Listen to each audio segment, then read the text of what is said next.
आप सभी को फन एंड रिलीजियस चैनल की तरफ से प्यार भरा नमस्कार। आइए सुनते हैं आज का प्रसंग। सोमवती अमावस्या व्रत कथा। सोमवती अमावस्या व्रत कथा के अनुसार एक गरीब ब्राह्मण परिवार था। उस परिवार में पति पत्नी एवं उसकी एक पुत्री भी थी। उनकी पुत्री समय के गुजरने के साथ साथ धीरे धीरे बड़ी होने लगी।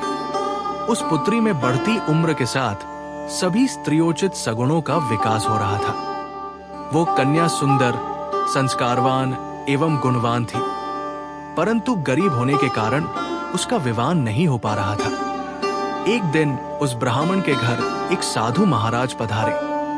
साधु उस कन्या के सेवा भाव से अत्यधिक प्रसन्न हुए। कन्या को लंबी आयु का आशीर्वाद देते हुए साधु ने कहा कि इस कन्या के हाथ में विवाह योग्य रेखा नहीं है। तब ब्राह्मण दंपति ने साधु से इसका उपाय पूछा। कन्या ऐसा क्या करे कि उसके हाथ में विवाह योग बन जाए।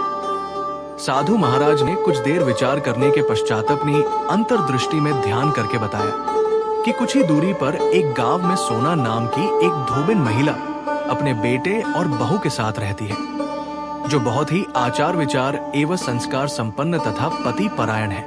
यदि ये सुकन्या उस धोबिन की सेवा करे और वो महिला इसकी शादी में अपने मांग का सिंदूर लगा दे तथा उसके बाद इस कन्या का विवाह हो जाए, तो इस कन्या का वैधव्य योग मिल सकता है। साधु ने ये भी बताया कि वो महिला कहीं बाहर आती जाती नहीं है। ये बात सुनकर ब्राह्मणी ने अपनी बेटी से धोबिन की सेवा करने का प्रस्ताव रखा।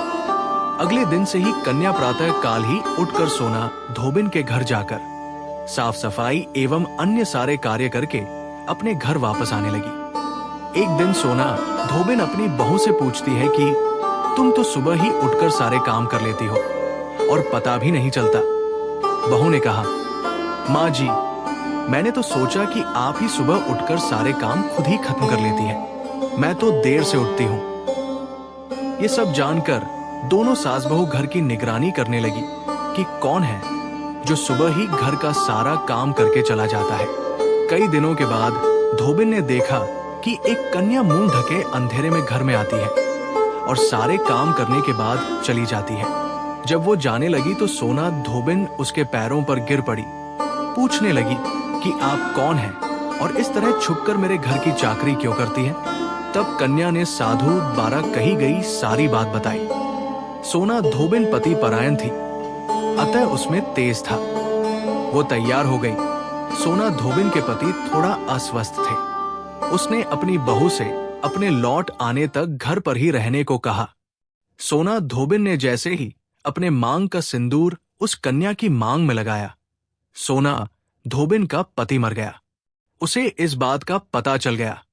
वो घर से निराजल ही चली थी। ये सोचकर कि रास्ते में कहीं पीपल का पेड़ मिलेगा तो उसे भंवरी देकर और उसकी परिक्रमा करके ही जल ग्रहण करेगी। उस दिन सोमवती अमावस्या थी। ब्राह्मण के घर मिले पुए पकवान की जगह उसने ईंट के टुकड़ों से 108 बार भंवरी देकर 108 बार पीपल के पेड़ की परिक्रमा की और उसके बाद जल ग्रहण किया। ऐसा करते ही उसके पति के मृत शरीर में वापस जान आ गई। धोबिन का पति फिर से जीवित हो उठा। आज की कथा को यही समाप्त करते हुए आपसे विदा लेते हैं।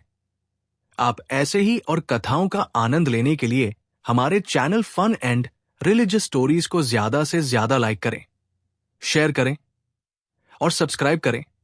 धन्यवाद। जय श्री राम।